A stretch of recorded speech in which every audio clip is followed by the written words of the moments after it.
vraiment témoins de ce que Dieu fait. Beaucoup prêchent concernant l'enlèvement. Même les dénominationnels prêchent concernant l'enlèvement. Les pentecôtistes prêchent concernant l'enlèvement. Mais ce qui est important maintenant, c'est d'abord connaître ce que Dieu fait maintenant. Si tu ne connais pas ce que Dieu fait maintenant, c'est que les sages et les folles ne se sont pas laissés conduire dans toute la vérité. C'est-à-dire, elles ne se sont pas préparées comme il fallait. Mais les élus, eux, ils se sont préparés comme il le faut. C'est-à-dire, ils se laissent conduire dans toute la vérité. Mes frères, cela est très important. Il s'agit là de se préparer conformément à la parole de Dieu, conformément à la volonté de Dieu. Parce que le retour de Jésus-Christ est proche. Oui, bien aimé frère. Maintenant là, il ne s'agit pas de regarder à ton frère. Il ne s'agit pas de regarder à ton voisin. Mais tu dois t'examiner toi-même. Bien aimé frère, il s'agit de ça maintenant. Regardez, t'examiner toi-même. Là où cela ne marche pas, implore la miséricorde de Dieu. C'est ça, mes frères. Tu implores la miséricorde de Dieu. Qu'au moins il y a encore ça. Mais oh Seigneur, assiste-moi. Et si tu le fais dans un corps sincère, le Seigneur interviendra. Bien aimé frère, le temps est tellement avancé. Jésus-Christ revient bientôt. Et nous ne voulons pas rater ce jour. Lorsque le Seigneur Jésus-Christ viendra, notre désir, c'est d'être enlevé pour aller à sa rencontre. Que le Seigneur vous bénisse.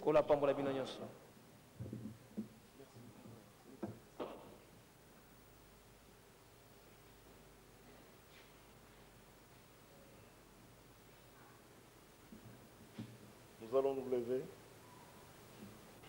Côté les mains. Près de la croix, garde-moi.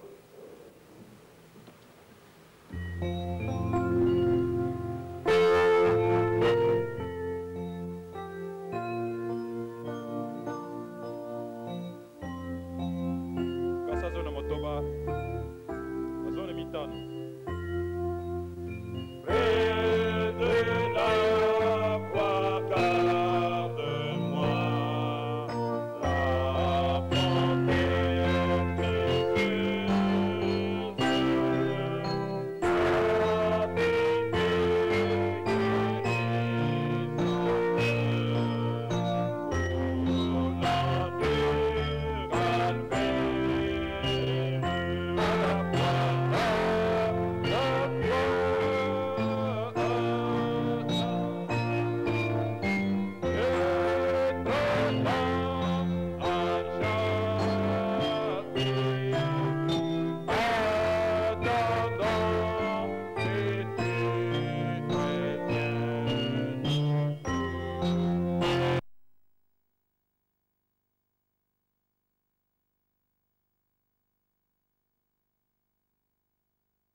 Et je suis très heureux de me retrouver au milieu de vous.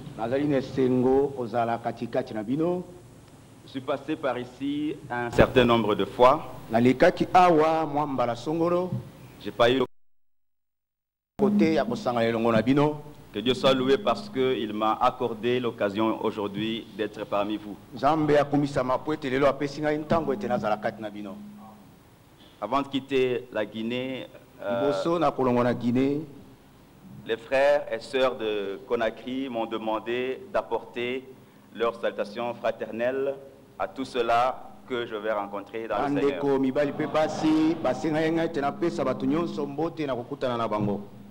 Ainsi, recevez donc ces salutations. Je suis aussi très heureux d'avoir cet honneur qui m'a été accordé par les frères, les frères anciens de l'Église. bandeko bakambi ya lingomba oyo en me demandant de m'adresser à vous. Pona kosinga ngai ete nalobela bino. Je ne pensais pas que j'allais prêcher ici, nakanisaki te ete na koteya awa parce que mon séjour est très bref. po ete mikolo na ngai ezali mokuse. Et puis j'étais parti chez moi pour aller voir mes parents. Nakendaki na mboka na biso pona kutana baboti na ngai. Mais j'ai accepté cette offre. Kasi nandimi lisenga oyo. Donc je remercie beaucoup les frères. Oyo natondi bandeko mingi koleka. Et je remercie aussi l'église qui va donc me prêter attention. Nazali pe kotonda eklezia oyo akosala angele na mai na koloba. Que Dieu vous bénisse. Amen. Zambe apambola bino. Amen. Amen. Nous allons nous mettre debout pour lire Telema pona kotanga dans Tite au chapitre 1. na mukanda na Tito mokapo na liboso. Nous allons lire les 4 premiers versets. Tokotanga mi bavelese mine ya liboso.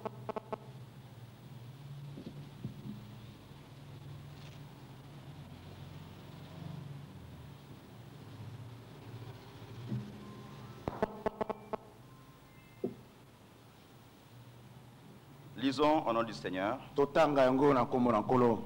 Tite chapitre 1, verset 1 jusqu'à 4. Tito mokapo na liboso kobanda molongo na liboso kino ya minei. Paul, serviteur de Dieu et apôtre de Jésus-Christ, pour la foi des élus de Dieu et la connaissance de la vérité qui est selon la piété.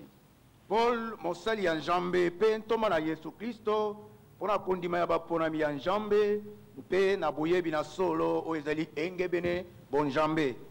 Lesquels reposent sur l'espérance de la vie éternelle, promise dès les plus anciens temps par le Dieu qui ne ment point. Oyo etelemi likolo na elikia ya bomoi na seko o elakamaki liboso na bileko kouta na Nzambe oyo akosaka te.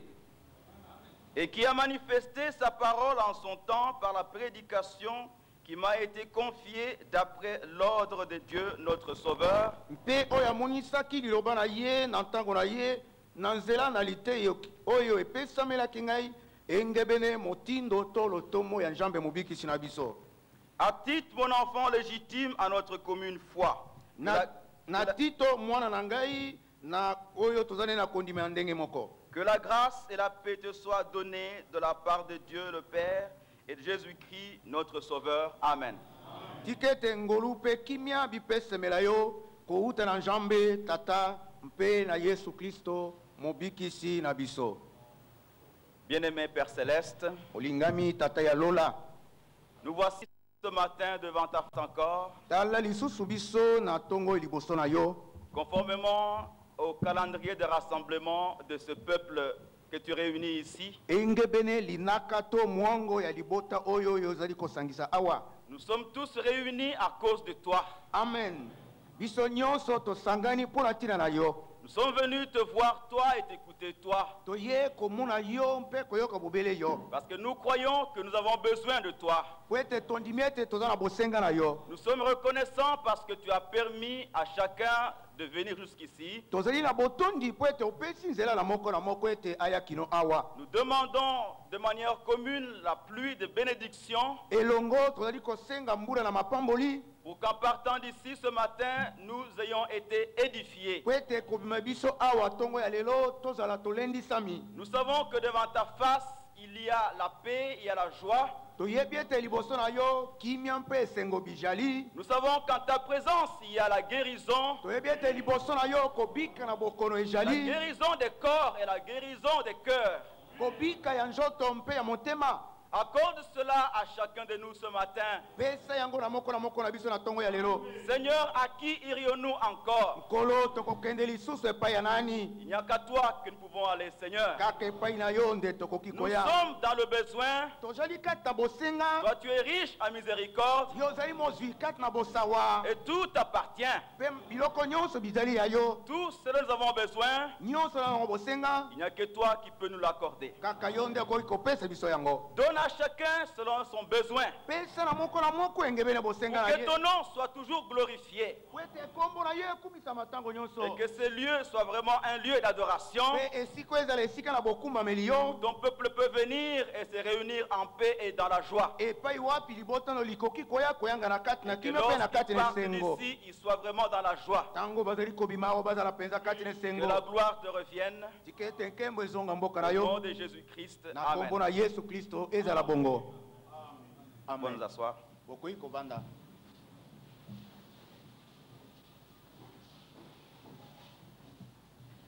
Nous allons ensemble méditer sur ce passage.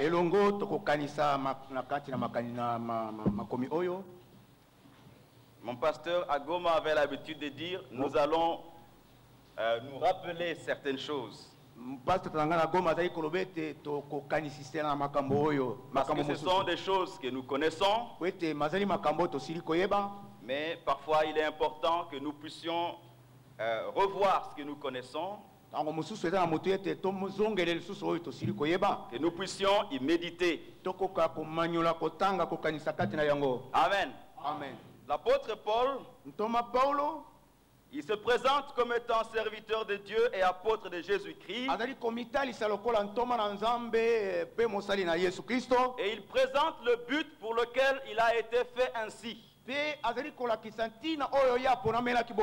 montre qu'il est serviteur de Dieu et apôtre de Jésus pour la foi des élus de Dieu. Amen. Et pour la connaissance de la vérité qui est selon la piété. J'aime beaucoup cette précision. Alléluia. Amen. Parce que Dieu est très précis. La foi des élus et la connaissance de la vérité qui est selon la piété. Il y a un peu de répétition, mais c'est pour raison de précision. Alléluia. Amen. Parce que nous savons que la foi est unique. Et nous savons que Dieu traite avec un peuple qui est élu. Alors quand il parle de la foi des élus, on peut se demander s'il y a encore la foi des autres. Parce que la Bible dit qu'il y a une seule foi. Alors quand il parle de la foi des élus, il n'y a pas la foi des autres. Alléluia. Il y a une seule foi, et cette foi concerne seulement les élus. La connaissance de la vérité qui est selon la piété. Nous savons également qu'il y a une seule vérité. Et dans certaines versions, on parle de la vérité qui conduit à la piété. En fait, il n'y a que la vérité qui conduit à la piété. Le mensonge ne conduit pas à la piété. Alléluia. Amen. C'est pour ça que je disais que c'est comme s'il se répétait. Mais c'est pour raison de précision. Alors nous allons parler de la foi des élus et la connaissance de la vérité qui est selon la piété. Et Paul ajoute en disant que ces deux choses reposent sur l'espérance de la vie éternelle. Et la vie éternelle est une promesse. Amen. Si Dieu promet quelque chose, il le réalise. Parce qu'il est le Dieu qui ne ment pas. Amen. Et cela encourage le peuple de Dieu. Et si nous sommes réunis ce matin, nous savons que nous sommes des élus de Dieu. Amen. Ce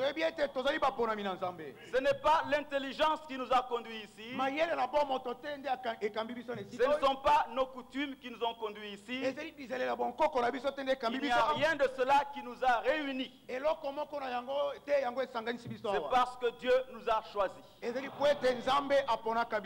Chacun là où il s'est trouvé. Même s'il était enfermé quelque part dans une dénomination, ou bien dans une prison, même si tu pensais que tu n'étais pas intéressé par la parole de Dieu, autant marqué par Dieu, parce que Dieu te connaissait. Amen. Il est allé te chercher et il t'a annoncé la vérité et tu as reconnu que c'est la vérité, pas parce que tu as été à l'école, mais parce que Dieu l'a voulu ainsi. Alléluia. Amen. Et cela donne beaucoup la joie aux enfants de Dieu. Quand tu sais que tu es un élu et tu sais que tu es un élu, il n'y a rien qui peut t'arracher la vie éternelle. Même si l'enfer peut s'ouvrir, l'enfer ne peut pas te ravir la vie éternelle. Dieu t'a choisi pour cela. Et il va te conduire jusqu'à la vie éternelle. Lorsque nous pensons à ça, nous voyons que nous sommes un peuple spécial. Alléluia. Amen. Maintenant, il y a aussi les autres. Mais nous ne pouvons rien faire pour les autres. On ne peut rien faire pour les autres. Et quand nous pensons à cela, nous trouvons qu'il n'est pas bien d'être fanatique. Amen. Il n'y a pas raison d'être fanatique. Un fanatique, c'est quelqu'un qui suit sans comprendre. Et aussi, il n'y a pas raison d'être un extrémiste. Qu'est-ce qu'un extrémiste? C'est quelqu'un qui force les choses. Si tu n'es pas comme lui, il va te faire du mal. Il va t'insulter. Il va te maltraiter. Il va te persécuter. Ce sont les autres qui agissent comme cela. Mais les élus de Dieu, quand tu sais que la compréhension que tu as et la vie que tu mènes, c'est Dieu qui te l'a donné. Tu ne peux pas être un extrémiste. Parce que tu ne peux pas donner à l'autre ce que toi tu as. Tu ne peux pas lui donner la révélation. Alors tu peux seulement lui parler avec douceur, avec amour, en pensant que lui aussi est un élu. Mais s'il ne comprend pas, tu dis c'est Dieu qui le veut ainsi. On ne peut pas faire la guerre comme d'autres font la guerre. En ce qu'on dit, c'est ce que Dieu a voulu. Si moi je comprends, c'est pas parce que moi je l'ai voulu, c'est pas parce que moi j'ai une licence, j'ai un doctorat, mais c'est Dieu qui me l'a donné. Alléluia. Amen. Nous ne sommes pas des extrémistes, nous ne sommes pas des fanatiques. Nous comprenons que Dieu nous a fait grâce. En parlant de l'élection, Paul, quand il en parle, quand il pose le fondement de l'élection, il parle de deux personnes qui sont nées dans le même environnement, qui sont nées d'une même mère et d'un même père. Il parle de Jacob et d'Ésaü. Lisons un peu cela dans Romains au chapitre 9.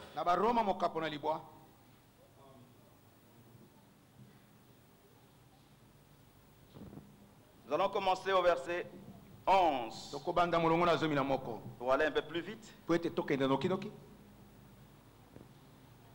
Romains chapitre 9, verset 11. Car quoique les enfants ne fussent pas encore nés, et qu'ils n'eussent fait ni bien ni mal, afin que le dessein d'élection de Dieu subsistât, sans dépendre des œuvres et par la seule volonté de celui qui appelle, il fut dit à Rebecca, l'aîné sera assujetti au plus jeune, selon qu'il est écrit, j'ai aimé Jacob et j'ai haï Ésaü. Alléluia. Amen. Ces deux enfants, Jacob et Ésaü, ils sont nés d'une même mère, nés de même père. Et la Bible dit que pour que le dessein d'élection de Dieu puisse subsister, avant que ces deux enfants n'aient fait ni bien ni mal, Dieu avait déjà déclaré: j'ai aimé Jacob et j'ai haï Ésaü.